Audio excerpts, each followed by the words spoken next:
सोनू कश्यप। काटिले हम ओठावा आवतारू सहपना में राते से आवतारू सहपना में राते से कि हई चमरान काटिले मुदाते से काटिले हम ओठावा दाते से धौली आमिर खान तोहके पाछे से कि हई चमरान काटम दाते से काटिले हम ओठावा दाते से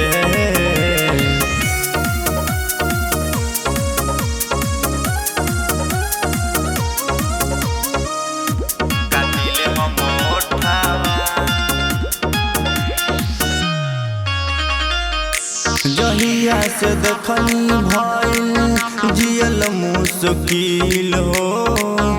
तोहरे पखीदा बावे चमार जी के दिल हो जहिया से देखनी भइल जियल मुश्किल हो तोहरे पखीदा भइल चमार जी के दिल हो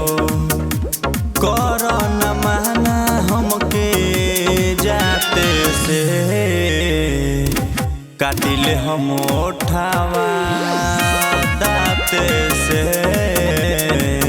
हई चमरान काटम दाते से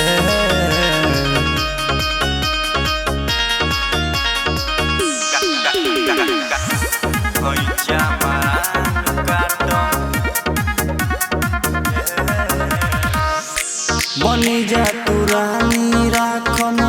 बनाइए के जान हो होले दिलेर गोरी सुन चमरान हो बनी जा तू रानी राखम बनाइए के जान हो होले दिलेर गोरी सुन चमरान हो कहेले रोशन सोनू पहला मुलाकात से काटिले हम ओठावा दाते से हई चमरान काटम